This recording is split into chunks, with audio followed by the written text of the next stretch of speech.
Welcome in to Bears Weekly, powered by IGS Energy, a Chicago Bears network production. Bears Weekly is brought to you by Advocate Healthcare, Athletico Physical Therapy, CDW, Connie's Pizza, IGS Energy, and Miller Lite. Here are your hosts, Jeff Joniak, a.k.a. the Mayor of Bearsville, and his sidekick, Tom the Surfmaster Thayer. Training camp starts in just over a month, and to tell you the truth, we can't wait. This is Bears Weekly on ESPN 1000 on the Chicago Bears Radio Network with Super Bowl winning Bears guard Tom Thayer. We're joined by the former Bears quarterback Jim Miller from SiriusXM NFL Radio. I'm Jeff Joniak. Coming up in the program, we visit with second-year offensive lineman Kiran Amegadjie, Dan Barilli, Jordan Tredup, and Katie Fox, our producers, and the executive producer of the Bears Radio Network, Eric Ostrowski. Fellas, they tell you not to peak too soon, right? That's always the thing. I'm peaking. I'm jacked. So much we don't know about what it would look like, but so much that we hope it is what we think it might look like. And I know it's a long way to go, and it's a long preseason, long training camp, but do you share in my genuine, organic excitement about the 2025 Bears? For me, I think if you make a checklist of what you want to see out of training camp, it goes from coaching staff to players to assistant coaches. And I don't think that we've been this excited to go through that checklist throughout the process of training camp. Now, once the schedule is out, you kind of get a feel of how they're going to go about their business. The days that you have to prioritize your effort when you look at the full pads, and then some of the meaningful practices behind the mental side of it when you look at shells or helmets. So there's a big checklist here of people, coaches, and different scenarios that you want to see unfold with hope. Yeah, there's a lot on that list, as Tom just said. But I think when you're trying to reach your final destination or reach your goal, there's a lot of things that have to happen. A lot of things have to be in place. And all those check marks have to be fulfilled, So whether it's coaches, it's the players' execution, and for the fans, to fans for, like you said, Jeff, everybody has this vision of what it can be and what they believe it will be. But in order to make that happen, a lot of things have to come together, and everybody as a whole has to be doing the work involved to reach that goal. And you got to be healthy, right? I just saw a big study done by, I think it's the doctor that's on with you guys on SiriusXM. David Chow. Yeah, he did a whole analysis of everybody's injuries last season. It just came out here earlier today.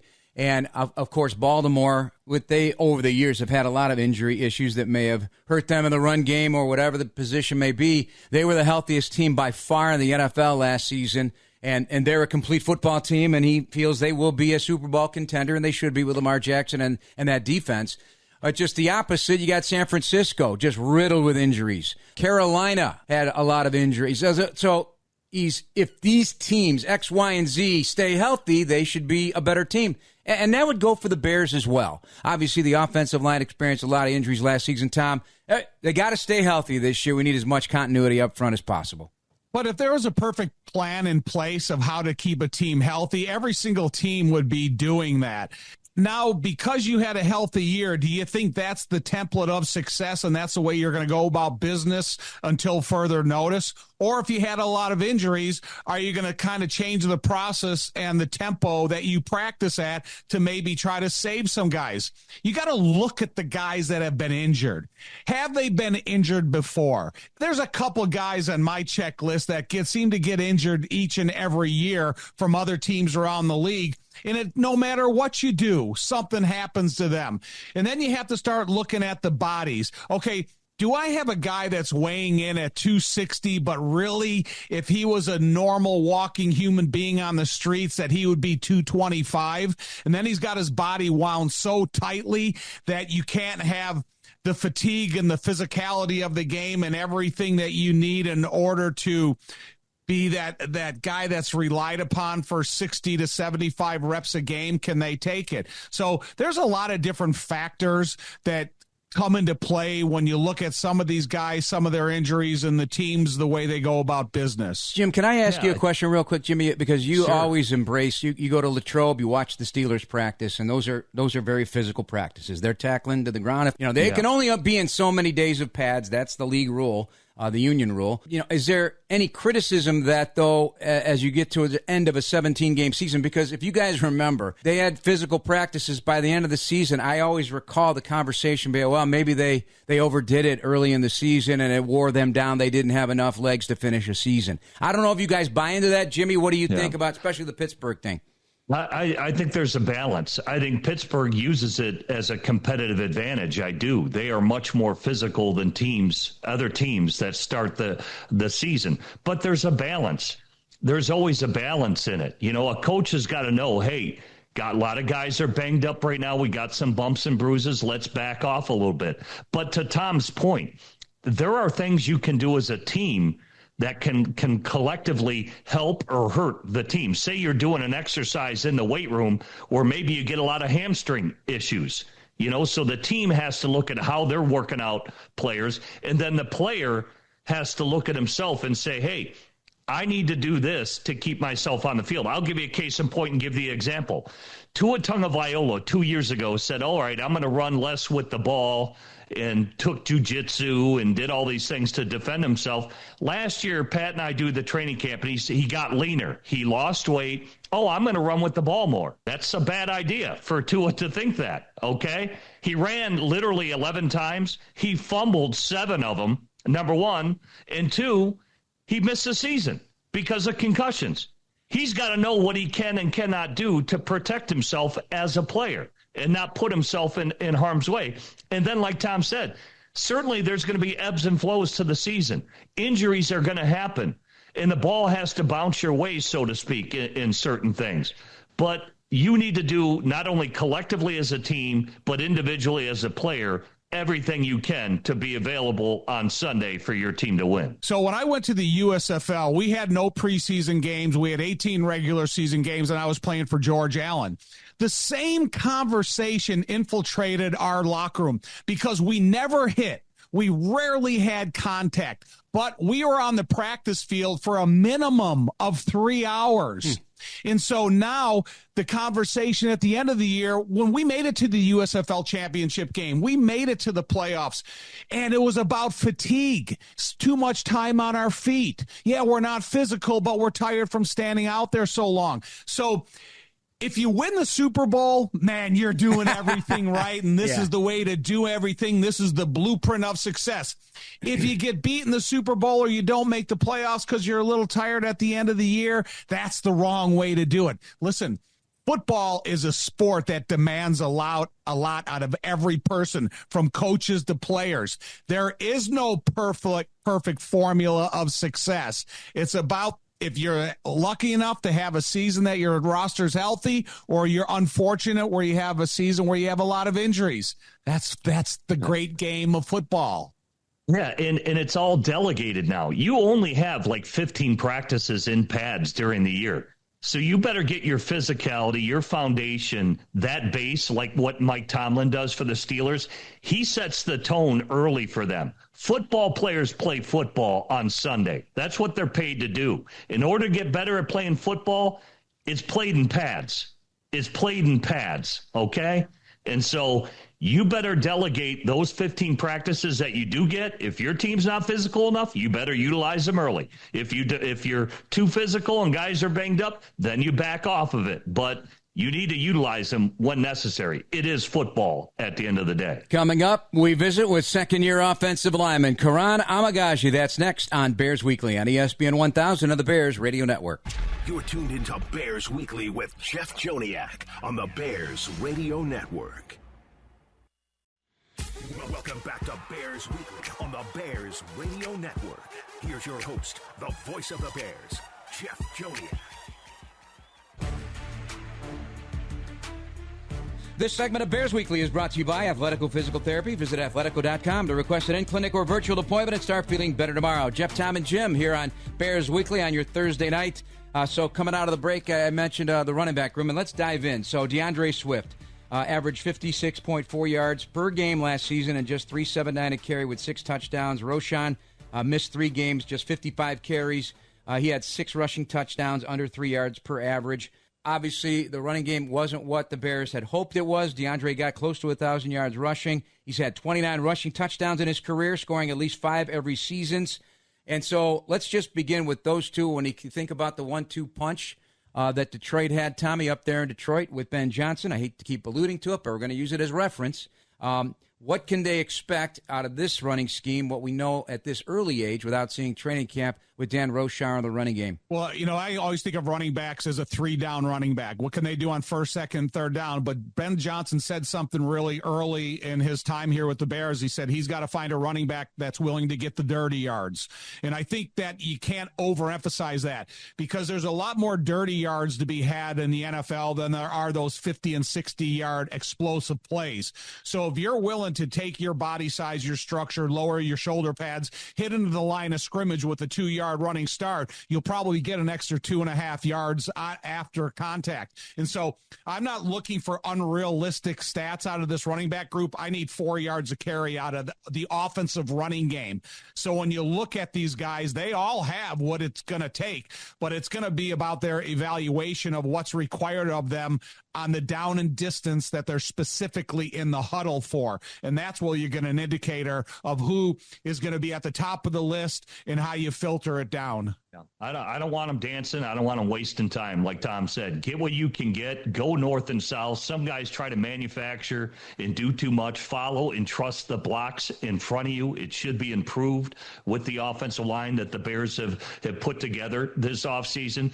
And those guys got to get yardage. It's going to help other areas of your offense for play action. Outstanding in the screen game. I think he'll hit the rails and rip off some big runs in this offense as well. His first 3 seasons, complimentary back. I think he had 4 starts in the first couple of years. Now in his last 32 games, where he was more the ball carrier, number 1 ball carrier, 482 carries, 11 touchdowns, plus 81 catches. Remember, he was the 35th pick in the 20 draft, DeAndre Swift. Now let's talk about Roschon. I love how he was a battering ram, Tommy, in 2023. 6 feet, 225.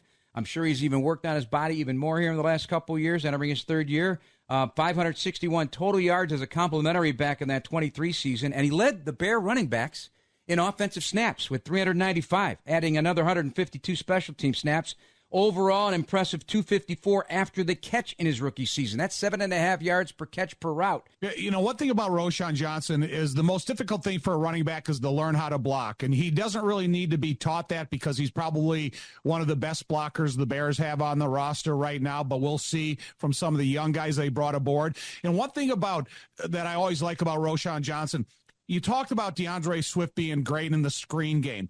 Roschon Johnson is more of a quarterback protector on the interior of the line of scrimmage, and he's really got good outlet instincts. So he can catch the ball in between the tackles and then get something out of that. And so Roschon is a different type of a back than what you're going to get out of DeAndre Swift, but he does some of the more difficult things really well, and he kind of started to develop a relationship with Caleb Williams of understanding he could be a late outlet option in this offense. And I think that's going to be interesting for Coach Bieniemy to take a look at what Roschon offers this offense that may be different than DeAndre and the rest of the guys. Yeah, I agree. DeAndre does do more in space, but I think Roschon is a little bit more specifically goal line.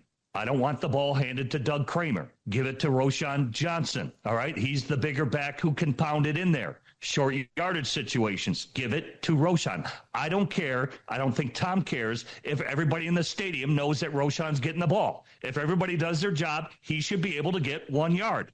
Okay, slow middle screens, like what Tom said. Those plays are ideal for Roschon. It's still a passing play. It's a screen, but you can muscle it up in there, offensive line, get down the field, and Roschon is very good in that area.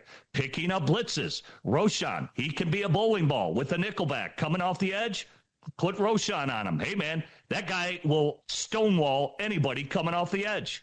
There are things that he can do well and how he needs to be utilized. And I like his juice. When he's in a game, he kind of, I don't want to say it's his attitude, but with his energy, with his physicality, it raises the level of play of everybody, in my opinion. It inspires guys. I like that about Roschon. Oh, yeah, there were a couple games where he put guys on their back, and he is fiery, and very much that way. Ian Wheeler in college, obviously, was the hammer and never really the nail in college. He ran with attitude and violence, and we saw what he could bring to the table in the preseason last year with speed as well.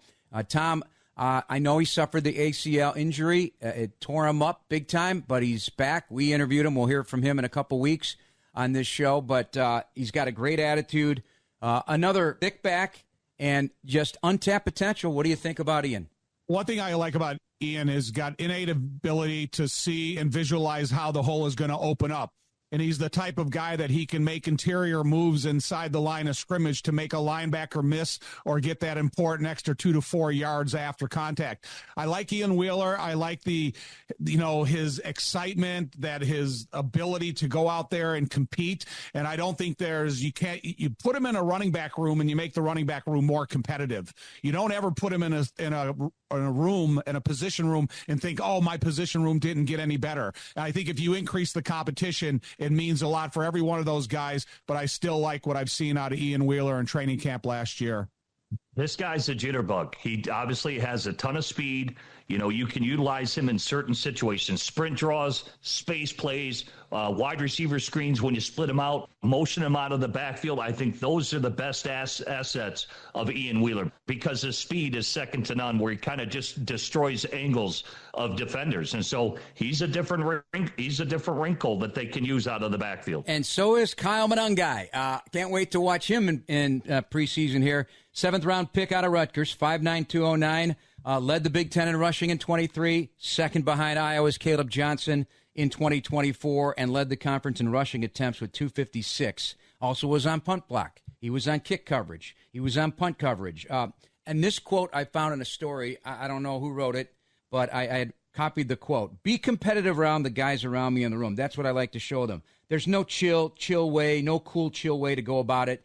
You just got to be on the edge of your seat at all times and to show them, not that I've done everything that I want to do, but if you want to get to where you want to get to, that's the type of urgency and the type of mentality you have to take to do things. And I think, Tom, that underscores the competitive aspect that you just said about Ian Wheeler. I think we're going to see it firsthand from Kyle Monangai, who also is a stellar pass protector, or at least he was in the Big Ten. Well, Monangai, how long does it take you to tell yourself that you belong? I can remember in going up against the 85 defense in 9-on-7 in practice. In the first couple plays, Jeff, I thought there's no way I can do this. I can't even catch these guys. Singletary is 5 steps laterally before I can even get to the thing. And then all of a sudden the process starts slowing down. Then all of a sudden you do one thing well and you kind of make yourself believe I can do this. And then you got to make sure that infiltrates your mind. And Monangai, once he sits out there and he sees TJ Edwards across from him, he sees Tremaine Edmonds across from him, he's got to make sure that he doesn't get intimidated, that he doesn't know if he can block these guys, because you're going to have those guys facing you every team across the NFL board. But as soon as you feel that you belong, then you're starting to make that most important first step to allow him to believe everything he's done, he can compete. Jim, he's a Jersey kid, man. He's a Jersey kid. He comes in built for that. Yeah. Well, Monangai should believe, because the running back who got drafted ahead of him, Isaiah Pacheco, also from Rutgers, he was a 7th rounder. That 7th rounder, Isaiah Pacheco, he unseated Clyde Edwards-Helaire, who's a 1st rounder. Pacheco runs angry. Yep. When I look at who the Bears drafted in their 7th rounder out of Rutgers, he's an angry dude, and he plays angry in everything that he does. He's got a shot. Don Bosco Prep, a powerhouse over there in New Jersey. Excellent vision and patience running the ball. All right, when we come back, we dig in Bears by the numbers, and it's all about Caleb Williams and what to look forward to as it somewhat compares to what happened in Detroit, Jared Goff. It's Bears Weekly on ESPN 1000 of the Bears Radio Network. You're listening to Bears Weekly on the Bears Radio Network. Welcome back to Bears Weekly on the Bears Radio Network. Here's your host, the voice of the Bears, Jeff Joniak. This segment of Bears Weekly is brought to you by IGS Energy. Jeff, Tom, and Jim with you as we dig into the Bears by the numbers here. So much to look forward to for Caleb Williams. It was a baptism by fire for him as well last year, the week-to-week uncertainty. And while they did have the unthinkable skid They did start 4-2, and things were looking promising. But I want to dig into the finale, the 24-22 win over Green Bay. A stat line of 21 of 29, only 148 yards passing, 1 touchdown, no interceptions, and 1 sack. All right, Tom, in this offense, that yardage is going to elevate with the simple fact that we've talked about several times in Bears, et cetera, and Bears Weekly. We're going to have yard after the catch big plays. I really feel that that's what Ben Johnson, and they'll open up the middle of the field. It'll open up the deep passing game as well. That kind of production. You know, one thing about the quarterback's job, it's never a one-man job. It's how are you being complemented by the segments that you're playing with? Is there consistency on the offensive line, and is that group in front of you from the start of padded practices until you get into the regular season? How do you start developing that relationship with Luther Burden, and how does his development complement DJ Moore and Roma Dunze? Then how does Colston Loveland come in here and complement the tight end room when you have multiple tight ends that can play at a high NFL level? And that's the one thing about Caleb. You put him in the most difficult working atmosphere that last game of the year against Green Bay, and he's able to have some control at the line of scrimmage. That is one of the biggest obstacles that he overcame last year, and he's going to understand how to maneuver that crowd noise and those difficult working atmospheres. And then when you get him at home and he has more volume control of his offense, and you got play action, you got under center, and you got all these things that can help a young quarterback develop, I expect his numbers in the positive direction to go up tremendously. Yeah, I do too. I think Ben is going to give him a checklist at the line of scrimmage for every play that he needs to understand. If he goes through his checklist and follows that, follows the instruction of what the coach is looking for, I think he'll have great success. He can't worry about anybody else. He has to trust what his O-line is doing, trust that everybody else understands their job. And if they don't, that's his job to tell them what to do, what their job is. He's got to have the inner working knowledge of everything. But if he does that, he'll know that checklist inside and out, and what he's able to do, what he's not able to do to get the Bears in the best play to take advantage of what they're being presented. I really think Ben Johnson is very disciplined, and he is very thorough of what he is going to ask him to do. All right, so let's take under center. Jared Goff led the NFL in passing from under center with 325 attempts, completing 76% of his passes, 2,344 yards, far and away number one in the NFL, 17 touchdowns, just 4 picks, and sacked 7 times, 123.8 quarterback rating. Only 9 quarterbacks in the league threw for over 1,000 yards for under center, but 6 of them made the playoffs. Caleb only had 89 passing attempts from a non-shotgun throw, 655 yards, 3 touchdowns, 2 interceptions, 8 sacks. So with the desire to have more of a play-action passing game and working from under center, I would be very excited if I were Caleb Williams. I would too, because there's a lot more deception that you can use from under center than in a shotgun. When you go a shotgun with that many pass attempts, you're giving kind of a little bit of an indicator to the defense, and then that defensive coordinator knows how to match up personnel against what he's seeing out of the offensive formation. So the first thing, Caleb gets comfortable and under center play action, and now you're creating deception and maybe some hesitation on the front of that defense to put the receivers in a more positive position when Caleb wants to throw the ball. So that's what I'm excited to see. Yeah, I think it just creates more conflict of interest, like Tom is referring to, for a defense. If you're running outside zone, then you come with a bootleg. You cannot do that from shotgun. Yeah, you can run outside zone, but there's no play action fake off of that. Same with inside zone and other run plays, dual plays, gap plays that you call. You can create a lot of conflict of interest for those defensive players, and it just opens up so much more your offense that you'll be able to do, that you'll be able to marry up off of your traditional run game from underneath center. It all works hand in hand. Those stats, by the way, from Stats Inc. All right, Tommy, tight end attempts. You're big on this. We talked about it the other day. We're trying to forecast how many for Cole Kmet and Colston Loveland at the tight end position. Last season, the Bears were 29th in total tight end attempts, just 12% of the throws. Jared Goff was at 99 tight end attempts, so it's only 30 more at 18.4%. So they did throw the ball to the backs and to the wide receivers, and obviously Amon-Ra St. Brown had a lot of targets. So I know you want that number way up. I think by virtue of this offense, it will automatically go way up. I think it will, just because you look at the talent that they have in the tight end room, but you also look at, I'm going to keep referring to play action, because play action, you have the ability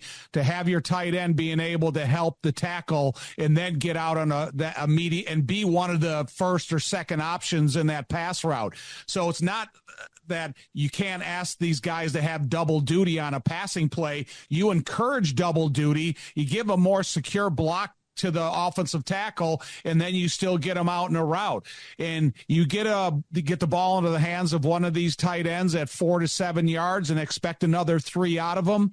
You talk about a first down. So I want more tight end. And Jimmy, 1.1% interception percentage for the year. As a rookie, I thought that was fantastic. Here's another. You only had 6 picks, but here's another one. 48 passes were considered passes defensed, or 8.5%.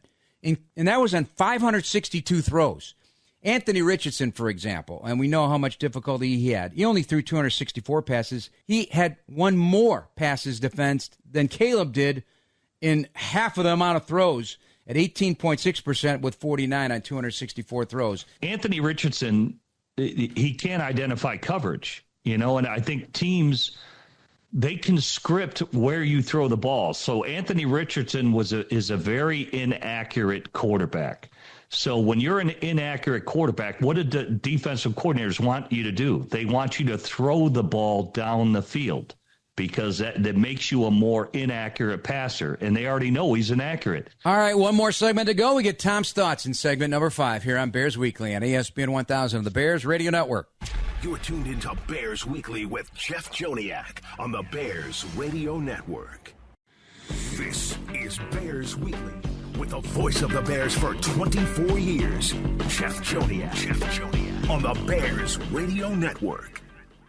This segment of Bears Weekly brought to you by Athletico Physical Therapy. Visit athletico.com to request an in-clinic or virtual appointment and start feeling better tomorrow. Jeff Joniak, Tom Thayer, Jim Miller, our wrap-up segment. Tom gets those Tom's thoughts going. Jim, you can't stop him. You just can't stop him. You hope to contain him, as his good friend Chris Berman would always say. Tom, you have the floor, buddy. What are Tom's thoughts today? Let's start in the secondary. You're big on this. You keep talking about Jaquan Brisker. You keep talking about Tyreek Stevenson. Yeah, because they both have two different obstacles to overcome, and you can't minimize the importance and the overall success of a defense. When you look at Jaquan Brisker, here's a guy that's recovering from a health issue, and he's badly needed in the secondary because he has the ability to be a great player. And I think if you have consistency in the defensive backfield, you give a lot more opportunity in understanding what your defensive coordinator can do to a football team. And then I look at Tyreek Stevenson.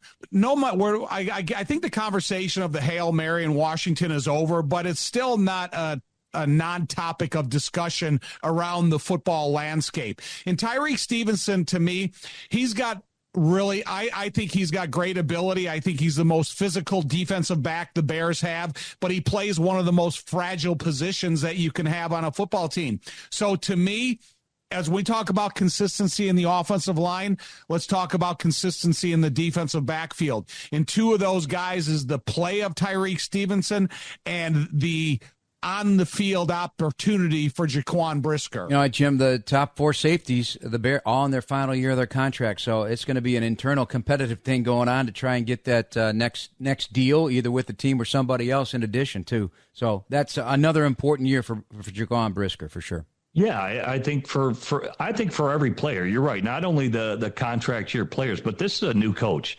All right, we've got joint practices against Buffalo and Miami. How important will that be for Caleb Williams, Tommy, and his growth? By the way, last preseason, 42 preseason snaps. I'm wondering also from both of you, as a question B, how many snaps should he get in the preseason? But, Tom, those 2 practices are vital, aren't they? Right. Well, that's my point of emphasis. And the most important practices in training camp for Caleb is going to be the joint practices against the preseason opponents, because you don't know how many game snaps they're going to get. And you're able to script different scenarios that you want to see Caleb. But also the talent that he's going to be playing against is not as predictable as the 1,000 reps that you get against the talent that you see every day in OTAs in training camp. So I think it's a super important practices. I hope the conditions aren't rainy like they were last year against Cincinnati. I hope they're dry, perfect conditions, because you bring in two teams and you have that working atmosphere that kind of is more of a challenge to every one of these guys. And I'm just singling out Caleb because it's a little bit different when you're scripting 7-on-7s and teamworks against an opponent, and they are trying to show things of their own development of their team. So I just think they're two important practices that we need to focus on this training camp. Yeah, that'll be a great opportunity for a team who has earned it. So Buffalo has been to the playoffs 6 out of the last 7 years. This will be an opportunity to get the good work in all the areas that Tom's talking about. The starters should get all the reps during the week. I mean, because that's where they get to gel, play together against some of the top competition in the NFL. Then come the game time on Saturday, that's fine. All the backups can get the work then. But that's how you really get all the scripted work that Tom's talking about, and all the good situations against an opponent who is worthy and definitely will be a good test for the Bears to see where they're at. Hey, Jim, you make a great point. As memory serves, because this is the first time the Bears have practiced against two teams, usually starters don't play in the preseason game. No, as Jim said, I would rather have all my starters take all the reps in the joint practices. So, and yeah, let the backups play in the game, because then you kind of get a two-tier honest evaluation of a practice that means a lot to a game that means a lot to some of the guys that are fighting for opportunities. And you can script those starters, like Tom said, in any situation you want. Those starters in key situations you may not see during that game. You may not get a 2-minute drive. You may not see that. You may not get a goal line period. Well, guess what, boys? You're going against a playoff team in goal line period. We need to see it. Hey, I don't know if this is a first. Jim, you would know better than Tom and I, because you scan the globe in the NFL every day on SiriusXM. But all 32 teams will be practicing against somebody else in this preseason. Yeah. The NFL actually announced it yesterday, all the different I think that's fantastic. I think it is too. I think you get great work, and it's actually more productive than the preseason games. And better yet, I do believe this, Tom and Jeff, I think that should be monetized by the NFL. They should have Tom Thayer and Jeff Joniak actually broadcasting that joint scrimmage, and they should televise it, honestly. It's another way. It could be a revenue stream for teams. They could advertise it. Granted, you're still going to go to commercial breaks, but that practice should just roll. And you guys are going through every period, whether it's one-on-ones, goal line period, 2-minute drill, 4-minute drive, and you're just breaking it down for all the fans that are out there. And I think fans would be interested. It'd be more, to me, it would be more interesting doing a joint practice than even a preseason game, and what they are the areas of focus that teams are looking Honestly, at. We did that against the Rams in Western Illinois. We did that. Yeah. We did that. Well, we did that very thing. Let me give you one more USFL example. That's why I think there should be no preseason games. We practice against the Oakland Invaders in the morning, packed up the bus, and we drove to the Denver Gold practice facility and practiced against them in the afternoon. Come on. Similar to what two-a-days were, but we had two practices, two scrimmages in one day against two different teams. So it's been done before. That's hilarious. And we're going to end right there. Tom, we got to save one of your Tom's thoughts for next week. We got to run. Thank you very much, fellas. That's going to do it for us. The executive producer of the Bears Radio Network is Eric Ostrowski. Thanks to Dan Barilli, Jordan Trudup, and Katie Fox. For Tom Thayer, Jim Miller, I'm Jeff Joniak. This has been Bears Weekly on the radio home of the Chicago Bears, ESPN Chicago. Have a good night, everybody. Game 6 of the NBA Finals is coming up next. Thank you for listening to the Chicago Bears Network presentation of Bears Weekly, hosted by the mayor of Bearsville, Jeff Joniak, and Surfmaster Tom Thayer. Podcasts are available on the Chicago Bears official app brought to you by Verizon and Apple Podcasts. Bears Weekly has been brought to you by Miller Lite.